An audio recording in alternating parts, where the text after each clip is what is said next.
এক football match দেখার সময় একটি লোক বলতেছে, কে এই নেইমার? এই নেইমারটা আবার কে? শুধুমাত্র প্লেয়ারদের পিছনে পিছনে দৌড়াচ্ছে, একটি গোলও করতে পারছে না।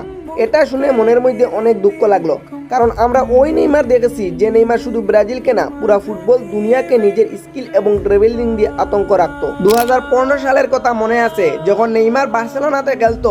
ওই নেইমার যার নাম শোনার পর অপোনেন্ট টিমের ডিফেন্ডারদের মনে আতঙ্ক থাকতো, কারণ নেইমারের স্কিল, ফ্রি কিক এবং ড্রিবলিং এর একটি কম্বো ছিল।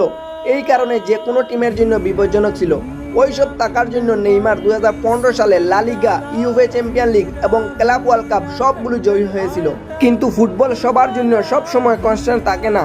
যখন একটি ফুটবল প্লেয়ার বারবার ইনজুরি হয়, হেড ইনজুরি, কামব্যাক করার জন্য চেষ্টা, আবারও ইনজুরি, আবারও কামব্যাক করার জন্য স্ট্রাগল, এইরকম ইনজুরি এবং কামব্যাক করার জন্য চেষ্টা করতে করতে এক সময়ের সেরা প্লেয়ার আজকে শুধু নামটাই রয়ে গেছে।